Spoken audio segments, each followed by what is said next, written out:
Dr. Bewell. You're showing us some plants today. Is that your pumpkin that you grew from seed? Goodness me. There's no pumpkins on it yet though, are there? Oh, just a flower. Is that what the pumpkin grows from, Dr. Bewell? Oh, I see. Wow, it's got ever so big. I think you need to plant it in the ground soon. What about your sunflower? Oh, goodness me, is that it? That really has grown, hasn't it? It's as tall as you, Dr. Bewell. What's that? It's taller? Whoa, look, all the way up there.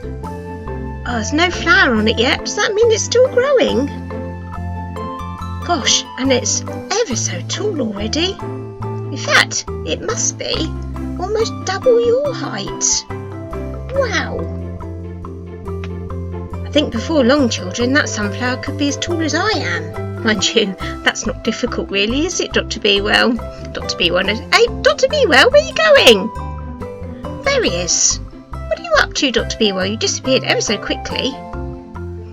What's that? Your sunflower has inspired you to write a children's story for the Fledglings as part of the whole school learning activity. Oh, that's a good idea.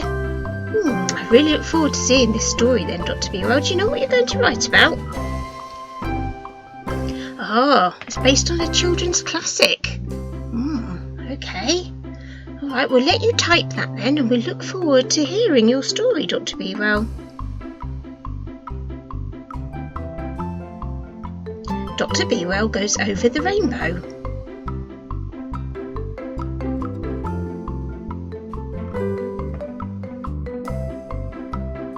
One day, in the not too distant past, Dr. Bewell was on his way home from his socially distanced shopping trip to the supermarket. When he was just a few minutes away from his home, Dr. Bewell was stopped by a rather strange and angry orange monster. The strange orange monster offered Dr. Bewell some rare magic beans. Dr. Bewell asked what sort of plants they would produce, because he hadn't been able to get any new plants this year and was keen to do some gardening. The monster thought for a moment. "Sunflowers," he smiled slyly. Now, you and I both know how much Dr. Bewell loves sunflowers. They're so sunny. So he readily accepted the magic beans, and with that, the odd little creature puckered up his face and disappeared in a cloud of orange dust.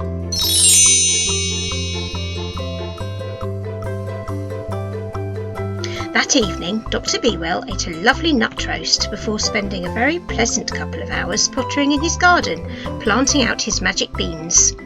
Feeling very tired but happy with his work, he went up to his Doctor Who bedroom and snuggled down in his bed. He drifted off into a gentle sleep, dreaming of his sunflowers. Early in the morning, Dr. Bewell awoke to a rather loud creaking noise. There was a deafening crack and splintering sound which seemed to be coming from his floor and ceiling. He sprinted downstairs to see what could only be described as a large tree growing out of the floorboards and straight up through the roof. Dr. Bewell gasped in astonishment. The giant tree had grown up from the middle of the floorboards. It must have sprouted from one of the magic beans he'd dropped after dinner last night. They had fallen out through a hole in the pocket of his doctor's jacket whilst he had been on his way out to do some gardening.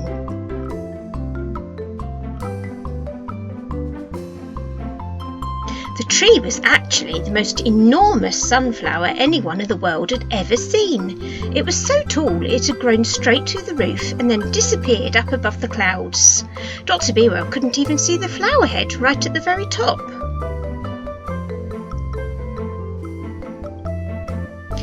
Dr. Bewell, the story seems very familiar to me. Okay, I'll keep listening. Dr. Bewell pulled himself up through the branches of the giant sunflower and began to climb to the top. Emerging through the clouds, he saw the large sunny flower head nodding in the breeze. Around him, a strange land stretched as far as he could see.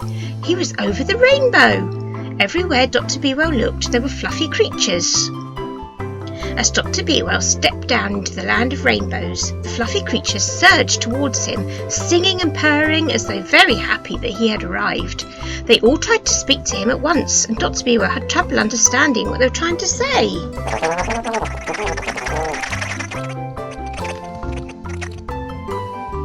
One particularly large and extra fluffy yellow creature came forward out of the crowd. He told Dr. Bewell that he was the leader of Rainbow Land and that his name was Boris.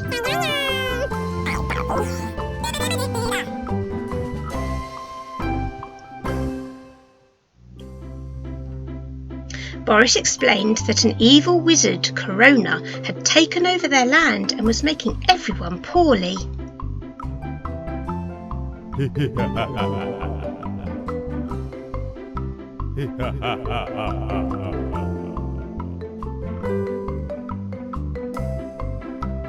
the poor fluffy creatures of Rainbow Land were losing all their colour and energy as Corona took control. Rainbow Land was becoming a grey and sad place to be.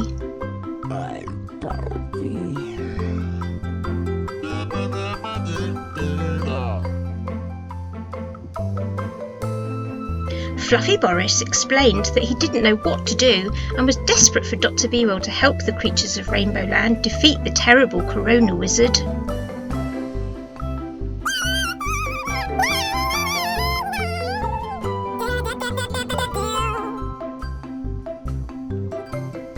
Dr. Bewell thought for a moment, and then he had an idea. What if Corona Wizard was a bit like coronavirus? Maybe he could teach the Fluffies to do the same things that we've been doing.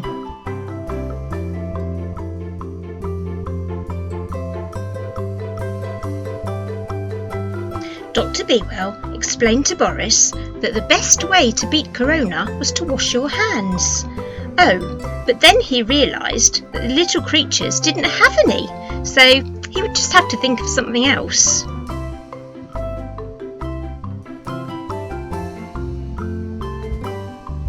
Dr. Bewell remembered how important it is to stay apart to help stop spreading germs, so he showed the Fluffies how to socially distance. He spread them out and told them to try and keep some space between them.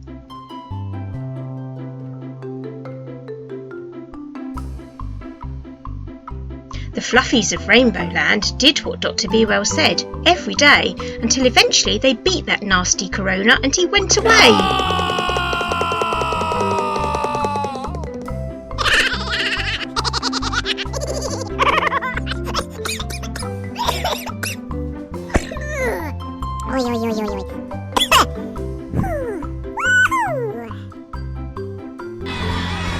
Rainbow Land's fluffy creatures were also happy that the evil Corona had gone away. They were able to hug and be together again. Dr. Bewell had to warn them, though, that the wizard might try to come back, in which case they would have to keep apart again for a while.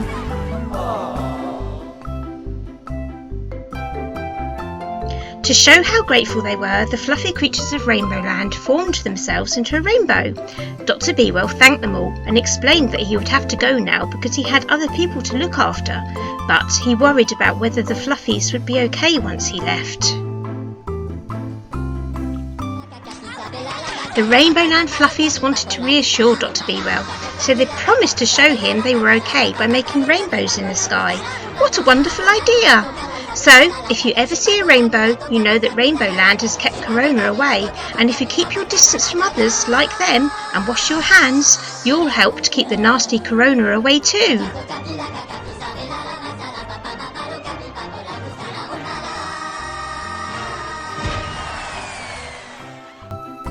Bye, Dr. Bewell. See you again soon.